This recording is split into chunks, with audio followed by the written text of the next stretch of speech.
Welcome in, everybody, to Fantasy Pros. This is the Fantasy Football Podcast. It is me, Joey P, Joe Pisapia, and today we're going to take a look at the running back position and whether or not to draft or pass on guys that had some disappointing moments in 2024. That's right. Everyone deserves a second chance, or do they? I sat down with Ryan Heath and D-Bro to find out which guys you should give second chances to and which ones you should just move on from this season.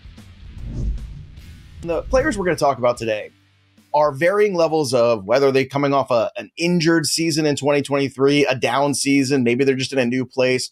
Whatever the reason might be, these guys are maybe on the fence in terms of whether or not they're worth their draft capital. And we're going to try to figure out whether or not we are going to draft or pass some of them in 2024 based on that. Now, in terms of burning bridges, we know a lot of times we've seen some very talented fantasy players let us down, and that hurts. And, you know, D-Bro, you've been somebody that's let me down so many times, and yet I'm still here with you every single show. And I'm still willing to draft you, and I'm still willing to give you a pass, actually. And both of these things are true. But one guy that's not going to disappoint us is our guest today. We're going to welcome to the show for the first time, Ryan Heath. You can follow him on the X machine at RyanJ_Heath. He works over at Fantasy Points. Heath, welcome to the show this morning. We're up bright and early. We're excited to talk to you. And how much loyalty do you have in redraft, right? At the end of the day, you know, if a guy fails you one year, how often are you willing to go back into that well? I try to not think about how a guy emotionally hurt me last year. Like that, I really, really try to be as objective as possible and just evaluating them going forward, not holding on to old hurt feelings. I mean, often things in the past will make me say, okay, this is a poor evaluation for this year. But yeah, I try not to get personal with these players. I try to just look forward and look at everything as best I can. It's good advice, D-Bro. You should let go of all those personal problems you have with me over the years and just move on and let's have a good show together. You think that's good advice there?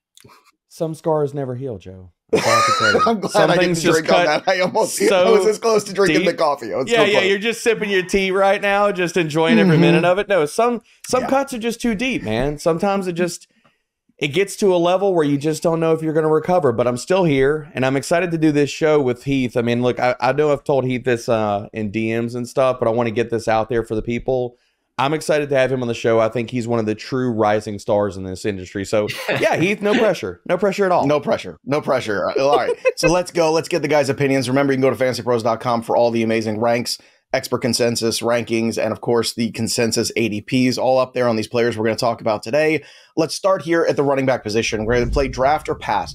Jonathan Taylor, last year, Ryan, we'll start with you since you're the guest today. Jonathan Taylor last year started the season late. Had the, contract dispute, came back. We've seen this happen before where guys, don't have that normal routine, end up having some injuries in season. I know there's a lot of reasons to be excited about the Colts. I know I am. I know Derek is as well. Shane Steichen, great offensive mind. He is RB5, though, on this board, an ADP of 11 overall. When you look at Jonathan Taylor, are you going to give him a second chance based on what you saw last year? And let's be frank, the year before, some disappointment too in terms of expectations, not really returning that top 3 overall value and some of the injuries he had the previous season. So do you want to draft or pass? I'm actually going to draft Jonathan Taylor. And the reason for that is kind of, as you mentioned, had a bit of a slow start, was coming off the whole contract situation. He earned his first actual start of the season in week 7. From then on, he was the RB3 in fantasy points per game. So when he came back, he performed very well. Obviously was a little bit limited by splitting time with Zach Moss, but Moss is now gone. The RB2 in Indianapolis is either Trey Sermon or Evan Hull. They're trying to figure that out, but that right there should tell you that they probably don't envision much of a workload split with Jonathan Taylor and whoever else it ends up being. So I'm willing to take the leap of faith back into Jonathan Taylor. This is a guy that has averaged more weighted opportunities per game over the past 3 seasons than any running back other than Christian McCaffrey, Alvin Kamara, and Josh Jacobs. Obviously, he is the youngest, has the most tread on the tires of all those guys. So I am totally fine with Taylor as a fringe top 5 running back. D-Bro, I already drafted him in the most recent mock draft we just did, which you can watch over on the YouTube channel. You can listen back to it too, wherever you get your podcast. is my hero RB, right? He was my guy there. Mm-hmm. Strong finish to the season. Last 3 games, 3 touchdowns. We had that big performance in the final week of the season last year too. Are you comfortable drafting him at his current ADP where he's going? Yeah, I'm going to get exposure to JT. I just look at JT as we know what we're getting out of him. He's one of the best rushers in the NFL. We're probably going to get more pass game utility than other previous guys that we would put in his rushing talent area code, like Nick Chubb, Derrick Henry. Yes, Jonathan Taylor has been that good, but JT has shown us a little bit more pass game involvement, and I'm not telling you that Anthony Richardson checks down like crazy. But looking at that, and he does have that ability in his bag as well as the rushing utility, yeah, I'm going to draft Jonathan Taylor. I mean, the question for me is just how much Jonathan Taylor I get, not am I willing to press the button on him? Yeah, look, I mean, if you're looking hero RB at the turn, I kind of gave you that strategy. Great draft this week, by the way, in case you missed it. Go back and watch because you had the 0 RB that Debro crushed. I did the hero RB, and then you had Bogman and Welsh who were a little bit more RB heavy. So it's a great opportunity to see what those different strategies look like in terms of roster builds. I want to talk about the next guy at running back, and it's Josh Jacobs. Now, Jacobs currently going as the RB11. Seems a little steep to me, but I understand why. ADP overall of 29. Debro, let's start with you. Josh Jacobs is a guy that you have kind of, railed against here. And last year was disappointing, but we knew it was going to be disappointing because of the workload in 2022. We knew when you have that many touches, the next year typically is no bueno. So a year removed from that, different offense, arguably a much better offense too. Are you willing to draft and give him a pass basically in 2024 in these new circumstances at this current ADP for Jacobs? Nope, I'm not. I'm just not. I'm out. Pass. No, I'm not drafting him in the 3rd round of drafts. I'm not doing it. I'm surely not drafting him at RB11. Not consider even outside of my thoughts about Josh Jacobs, which I worry about. Is that tackle breaking juice just gone? Has it evaporated? Did that high volume season ruin him? I can't take him as high as he's going, not at RB11, when the Green Bay Packers have shown year in and year out they are going to deploy 2 guys. It's going to be a committee. Everybody drafting Jacobs at this point is expecting he's just going to be the guy. I don't see that happening, especially when he's going to be pushed by my RB1 of this NFL draft class in Marshawn Lloyd. And we all need to listen to the Green Bay coaching staff when they've already come out and said, hey, Lloyd, we like his pass game utility. He could play all the passing down. So it's like, what's the outs for Jacobs? Like we've always talked about, he's an every down back. If he doesn't get the receiving workload and the checkdowns and stuff, he's going to take another hit, and people are going to be really sad that they drafted him at RB11. 1,600 yards in 2022. Last year, just 805. Again, workload, the big issue there. He fell from RB1 to RB25. That's a big drop off there. Is there second chance equity here for you, Ryan? Yeah, I'm with Debro here. As he said, Matt LaFleur's been very loud about how he wants to platoon his backs. This is what we've seen him always do historically. But even more concerning for Jacobs, for me, is I have this stat at Fantasy Points that we like to track called weighted opportunity. I have this big article I wrote about it about a month ago that you can go check out. But basically, it shows you exactly how valuable every touch is that a running back gets and how many fantasy points they should score based on it, whether it's a reception, whether it's a touch inside the red zone and what have you. And what we can do is we can compare a player's actual fantasy points per game against their weighted opportunity to get an idea of how efficient they were. Josh Jacobs, by that differential metric, had a bottom 5 efficiency season of the past decade of any running back. And I know in the fantasy community, we like to say, oh, it'll regress, like the efficiency will go back to normal. But every running back that was anywhere around as inefficient as Josh Jacobs was last year did not have a successful season the following season. Only 2 out of 11 players that were near him even averaged over 15 fantasy points per game in the following season, because these teams see that extreme inefficiency and usually come to the conclusion that they need to scale back their workload. So that's what I expect to happen with Jacobs, and that's why I'm absolutely not drafting him as a top 12 running back. The next guy on our list is, if you've watched the shows, a kind of a popular one in a lot of our drafts with our analysts in-house, especially Pat Fitzmaurice. He seems very pro Ken Walker. We've heard a lot of discussions about Kenneth Walker from Pat, the reasons why he likes him, and he makes a lot of good arguments. He's going as RB15, ADP of 46. Now, I put him on the list today because I do think there were expectations last year, and I don't think that he necessarily lived up to them. He didn't crack 1,000 yards, which, again, you have the extra time here. You have the extra game now. He finished as RB16. I don't know how exciting that is. Now, he did have the 8 touchdowns, 29 catches for 259, but when you're looking at him right now, are you willing to give him a second chance based on the fact that, he's turned in a few incomplete seasons, missed some time with injury? What do you think about Ken Walker this year? Is that a guy you're going to draft or pass? Walker is a pass for me. I get it with him, though. I understand why people are excited. This guy leads the NFL in total missed tackles force since he was drafted. Last year, 4th most yards from scrimmage per game with 7 or more men in the box, behind Christian McCaffrey, Derrick Henry, and Breece Hall. I totally get it. You hope that with Ryan Grubb coming in, maybe there aren't as many heavy boxes that he has to run into. But look, it hasn't really gotten him anywhere in fantasy, right? To succeed in any type of PPR league, you're going to need more than a 7% target share. He ranked just 44th in target share among running backs last year. It's either that or you have to score 21 touchdowns like Raheem Mostert just did. Those are basically your paths to being a fantasy RB1, to having upside in any sort of PPR. Or you're the second coming of Derrick Henry, which I think Ken Walker's great. I don't think he's quite on that level. So yeah, I am mostly going to be taking whatever wide receivers are going around Ken Walker rather than pushing the button on him this year. That's a great point, too. It's not just the player. Sometimes it's the player in the circumstances during the draft. Debro, Ken Walker, a player that still has Charbonnet around, has a different regime of coaches around him, too. Sometimes that can impact things. Again, it wasn't a bad season necessarily for Walker, but maybe one that didn't live up to expectations. So do you want to give him a second chance and draft him this year? Or are you where Ryan is, where you're looking at the pool and saying, this is the territory where I'd rather go wide receiver? I'm willing to give another chance. And this also comes down to I'm really exponentially high on Seattle's offense. I think their offensive line bounces back. I think they made a lot of bets on, and strong bets, I think, in certain guys on that offensive line bouncing back. So I'm high on this, how this offense is going to look with Ryan Grubbs calling plays compared to what Shane Waldron did last year.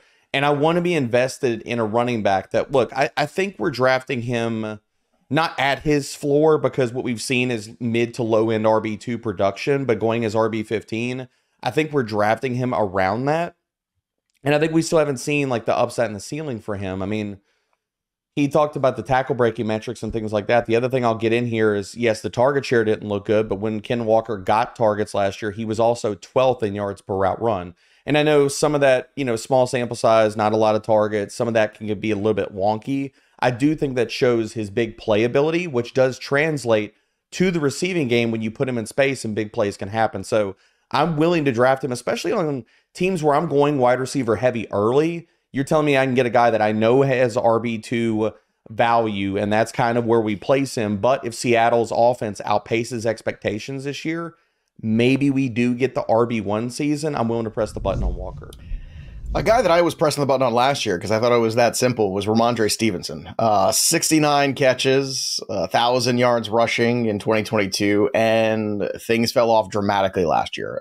We can sit and discuss for an hour all the reasons why that fell off and all the bad decisions the Patriots made. The Patriots this offseason made a decision, though, to pay him $17 million in guaranteed money. You have a new offensive coordinator with Alex Van Pelt. You do have Antonio Gibson around. So, Debro, you're looking now at Rhamondre Stevenson. This might be the best of all these running backs we're going to talk about in terms of, do you want to give him a second chance? Because last year was really a giant letdown. And you kind of got a glimpse 2 years ago of what a lead back role looks like for Rhamondre, a guy who could do everything. Can he get back to being that guy? Do you want to draft him at his current ADP, which right now is RB20 overall, which is pretty late, and 62 in terms of ADP? Yeah, I'm going right back to the well with Mondre. And in certain spots, like on Underdog, he falls into the 80s. Now, I know that he's catching a little bit of steam with the contract. Well, isn't that because you have the wide receivers that it's such a heavy wide receiver. I mean, it is wide receiver Wild West out there in those trades. Yes, it is the wide receiver tidal wave. That's why he gets pushed down into the 80s. So just to be clear about that, he's still sitting in that mid RB2 conversation, even on Underdog. But for Rhamondre, I think we're looking at a season of two halves. Now, the good half was unfortunately cut short by injury, but he started slow out the gate. And weeks 1 through 8, amongst 39 qualifying guys, I mean, he was bottom of the barrel in basically everything you'd look at. 33rd in missed tackles forced per attempt, 38th in yards to contact per attempt. But what do we see from Rhamondre? He started to turn it on towards the back half of the season. So we only got a 4-game sample of him looking like the Rhamondre Stevenson of old, weeks 9 through 13, amongst 48 guys, 13th in missed tackles forced, 3rd in yards to contact per attempt. I think that New England is telling us all we need to know. They're telling us that they believe in Rhamondre. He's had a full offseason to recover from this. From every video I've seen, he looks trim. He looks ready to go. I think we could have been a year early on the big Rhamondre season that we were hoping we got in 2023. And we talked about hurt feels. This is one of those instances where people are like, no, I got screwed over by it last year. I'm not doing it. Oh, no. I feel it. I'm drafting him again. I don't care. I'm going right back to the well. I'm just going to be the meme. I'm going to do it again. You know, I am definitely that guy with Rhamondre, and I'm so skeptical of the Patriots offense anyway, even last year, that I'm saying to myself, why would I do this to myself again? But Ryan, I also always say follow the money. And the money's telling you Rhamondre is going to be a focal point of this offense. So do you want to give him a second chance? I do want to as well, yeah. And it's not only the money that's telling me he'll be the focal point, it's also just looking at Antonio Gibson's body of work as his main competition, right? Gibson, bottom 10 in yards per carry over the last 3 seasons. He's averaged only 4.1 carries per game last year, and he had only 1 carry inside the 10-yard line all of last year. That was really the big issue with Stevenson last year, is that Ezekiel Elliott was taking all of the goal line work that was available. Not that it was very much on that Patriots offense, but there's no shot Antonio Gibson's going to come in and do that same thing. So yes, I'm back in on Rhamondre. Even I understand like his season was a disappointment last year, but he was still averaging 4.5 targets per game before the injury. That was 7th most. Like, he still has this every down skill set that we can get excited about. So I'm all for it. I am actually wanting to buy into this Patriots offense a little bit, just because I think it is currently priced as if it's going to be the abject disaster we saw last year, when none of the important pieces are really the same, right? Completely new offensive coordinator, top 3 drafted quarterback. It's just not the same team at all. This is the exact same mistake that the entire industry made with the Houston Texans last year. So yeah, for that reason, I just want to hold a little bit of upside in my head for this Patriots offense to be better than we expect. So I am in on Rhamondre. All right. That was a good sell job. You guys actually made me a little excited after the show. I might have to move him up in my ranks from 20 Joe's to 19. Joe's going to put his Patriots onesie on and parade around the house for about 10 minutes. But you've known me a long time, D. Like, I know, I've seen pictures of the onesie. But I'm always very, I'm very tough on them from a fantasy standpoint, because I like the Patriots defense was the one thing that I always wanted to go after, because I always knew they would create so many turnovers. Like, that's the fantasy asset that I thought was always the best return on investment. But it is a different regime. I'm hoping for the best. But to Ryan's point, it is so baked into the cost that it's going to be so bad that it almost doesn't cost you anything to be wrong. And that might be the best reason on Rhamondre to buy. One more running back before we get to wide receivers. I want to talk about Austin Ekeler, a guy who was a top 5 running back on a lot of people's boards last year, and the bottom fell out. He moves on, new position here for him with the Washington Commanders, split backfield position with Brian Robinson Jr. Last year was a disappointment, and there's no other way to say it. Injuries continue to be a problem. He's not a workhorse style back, even though he's had a lot of touches in the past. So, Ryan, I'm going to start with you with this one. Looking at his current ADP, 85 overall, the 28th running back. This also has very little failure baked into it. Like, hey, if you're wrong. But that being said, are you willing to give him a second chance and draft him? I just don't have much interest, honestly. So Ekeler is another one where he, like I was talking about with Josh Jacobs, Ekeler had a historically inefficient differential against his weighted opportunity. And so that's already a bad sign in terms of him actually getting a workable workload this year. Also, changing teams when he's entering year 8, which is a big fall off year in terms of the running back age curves that I wrote about last year. This is just kind of a textbook example of aging running back where I don't want to catch the falling knife. Look, I think he can do the Antonio. We're talking a lot about Antonio Gibson on this show. I think he can do the Antonio Gibson thing last year where he ran like a 40% route share and made sure Brian Robinson wasn't like an amazing fantasy asset. But I think Brian Robinson is better, more explosive than Austin Ekeler at this point in their careers. Ekeler was bottom 6 in missed tackles forced per touch last year. I just can't get into it. The Jaden Daniels being there just pulls all of these running back opportunities out of the offense. Fewer checkdowns, fewer goal line opportunities. So yeah, I just don't have any interest in Ekeler at all. Derek, Brian Robinson Jr., if memory serves, from earlier in the week, was the first guy that you drafted at the running back position. So is that an indicator that you're out on Ekeler this year? Yes, sir. Sure is. I want the goal line back in the Cliff Kingsbury offense, and that's going to be B-Rob. And people don't give B-Rob enough credit, both in his abilities and what he did on a per-touch basis, much less that he was top 5 in yards per route run last year. Not many people are going to bring up that fact. And looking at Austin Ekeler, man, it's like every point that Heath made, I emphatically agree with. The other thing I'll point out here is that even before the downfall season, because I know everybody's sitting out there and they're listening to this and they're saying, look, he was hurt last year. We need to give him a pass, kind of like Josh Jacobs. And even if you want to go back to before that, Austin Ekeler's yards after contact per attempt has dropped in each of the last 6 consecutive seasons. So it's not like this downward trend just started last year. We just saw the bottom fall out last year. The trend started a long time ago, and we're still just watching the tailwinds of it. All right, are you drafting or passing these guys? We want to know from you. Drop your comments below here on the YouTube channel. Who are you drafting or passing and giving second chances to this season after maybe a bad 2023? And if you like this video, stick around for more content here on the Fantasy Pros YouTube channel. Subscribe, ring that bell till it goes ding for notifications, and click on the box for the next video to get ready for all of your fantasy football drafts.